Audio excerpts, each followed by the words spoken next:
This is a homily from St. Isaac of Stella. He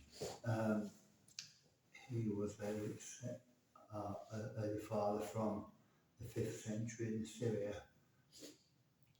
And the heading of this homily is, "Without the Church, Christ will not forgive." Remarkable thought.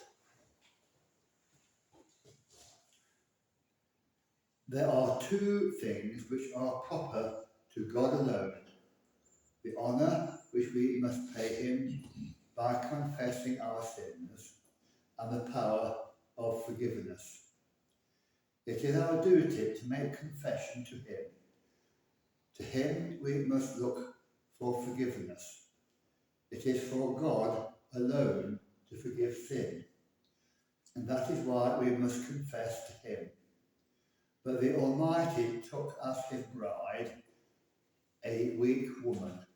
The Most High took the lowly maiden.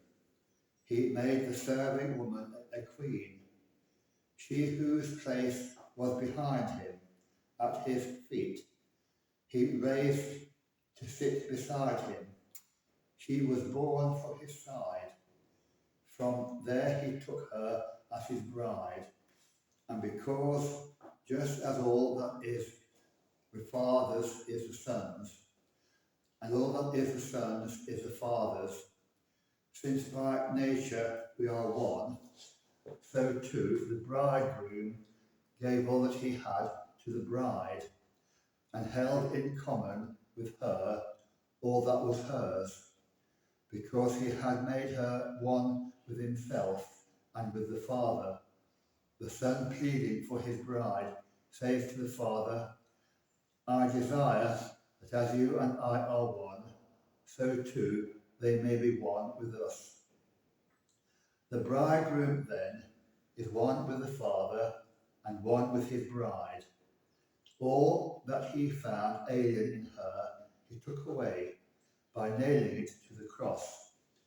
He bore her sins on the cross and took them all away on the cross.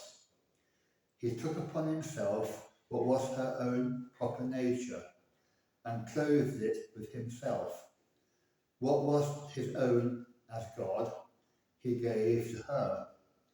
He took away what was of the devil, that was human. He took upon himself what was divine, and he conferred upon her, so that all that belongs to the bride should become the bridegroom's. Hence he who committed no sin, he on whose lips no guile was found, can say, "Have mercy upon me, O Lord, for I am weak." So he who possesses her weakness becomes his own her lamentation, and all that is the bridegroom's is made the bride's. From this then follow the honour of confession and the power of forgiveness. So with truth it can be said, "Go, show yourself to the priest."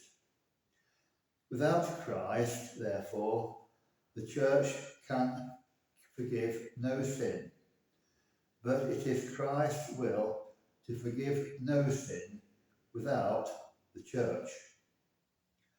The Church can only forgive sin of one who is repentant, that is, of one who Christ has touched, and Christ would not wish to hold forgiveness of sin of one who despises the Church.